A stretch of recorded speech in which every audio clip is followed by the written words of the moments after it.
Hey, welcome back. In this lecture, we talk about factors. You might have seen questions that ask the factors of a given number. Then, rainbow factor can be a wonderful way to display the factors of a number. For example, we want to find the factors of 100. So we start with 1 and then put 100 on the other end of the rainbow.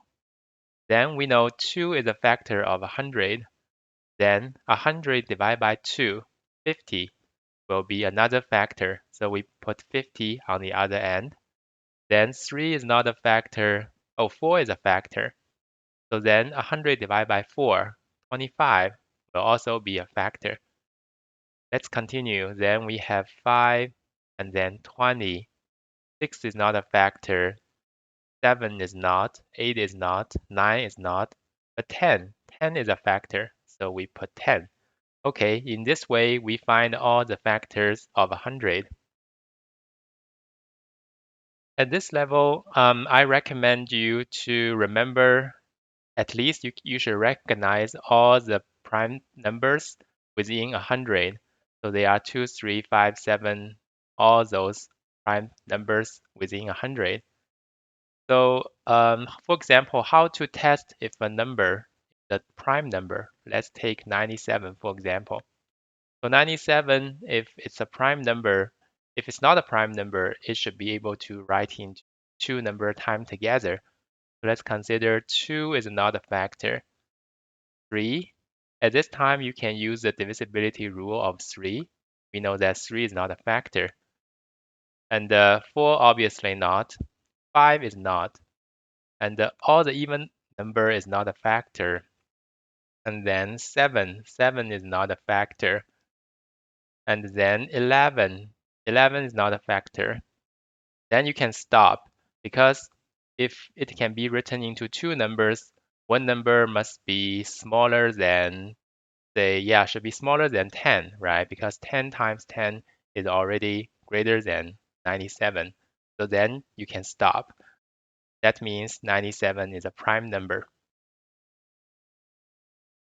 Now let's talk about prime factorization. Prime factorization is a method of finding all the prime numbers that time together to form the number. For example, we want to do prime factorization of 36. We can do 36 is 4 times 9, and 4 is just 2 times 2.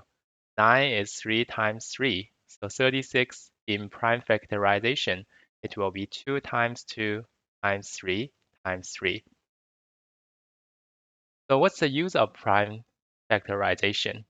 It can be helpful when finding the greatest common factors or least common multiples.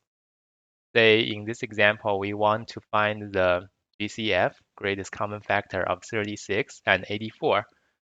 So the first step we can do is we prime factorize 36. Just done. It's 2 times 2 times 3 times 3. And then let's do 84. 84 we know is 84 is actually, can do this. 84 is 7 times 12. 12 we know is 4 times 3. 4 is 2 times 2. So let's do 2 times 2 times 3 times 7. So the greatest common factor will be all the common factor times together.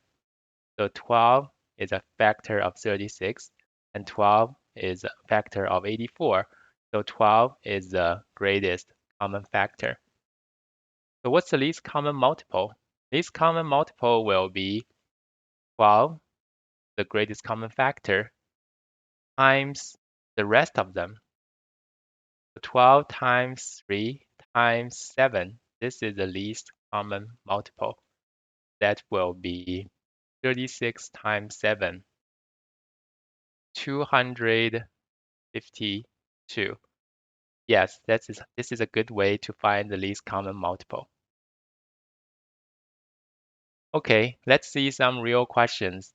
This is 2013 AMC Problem 10.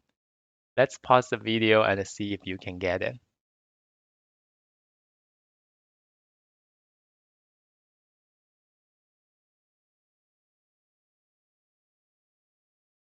Okay, let's come back. Here the question is, what's the ratio of the least common multiple of these two numbers to the greatest common factor of these two numbers? So let's put 180 and 594. 180 we know is 18 times 10. Let's simply put it like this. And the 594, this seems, let's try 594.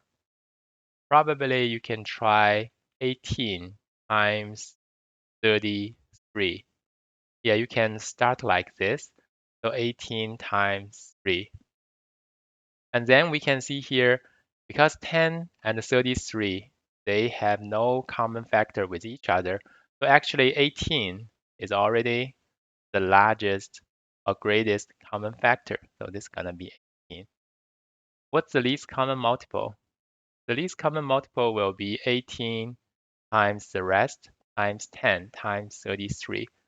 So we don't need to calculate it because we can just put it here. The least common multiple will be 18 times 10 times 33. It's asking for the ratio of them. So this and then the ratio to 18.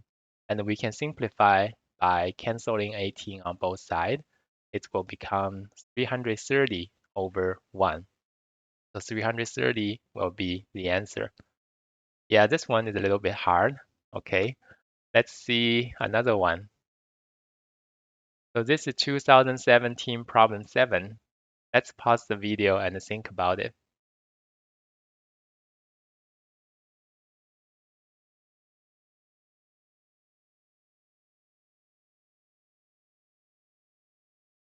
Okay, let's back to the question. The question is, what's the following number must be a factor of z? Must be. So z is a 6-digit positive integer whose first 3 is the same as the last 3. So let's write it like randomly write a number 1, 2, 3, 1, 2, 3. And this can be changed like 2, 4, 8, 4, 8. So what's the common of them? They can all write into 1, 2, 3 times 1001, like 248 times 1001. So actually, any number will have a factor of 1001. So we can just choose 1001, but there's no choice of 1001, which means we should factor this number, 1001. So let's try 1001. So let's try prime factorize it. So 3 is not a factor, 5 is 7 a factor. Let's try 7. 7 we have 14, 21. Yes, 7 is a factor. So 7 times 143.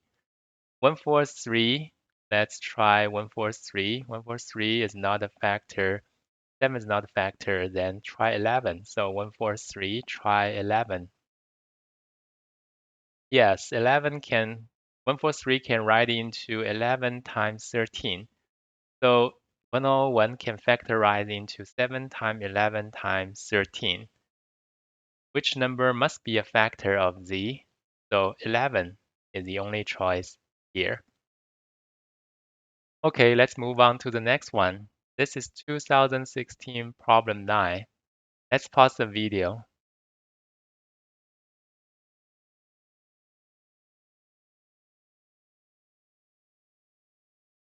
Okay, let's take a look.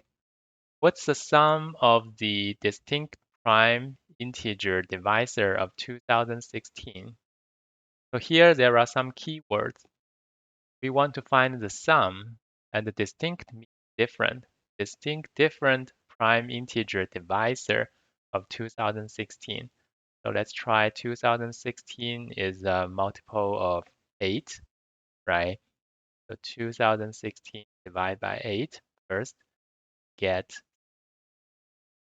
5 and the 2, 252. So 252 can continue to write into 4 times 63. 63 is 7 times 9. And we want the prime factor. So the prime factor we have 2. This is 2 power of 3. 4 is 2 power of 2. So 2 is here, and the 3 is here. 9 is 3 times 3. 3 is here, 7 is here. These are all the distinct prime divisor. So we just add them together, we get 12. Okay, let's see the last one. This is 2020 problem 17. Again, let's pause the video and think about it.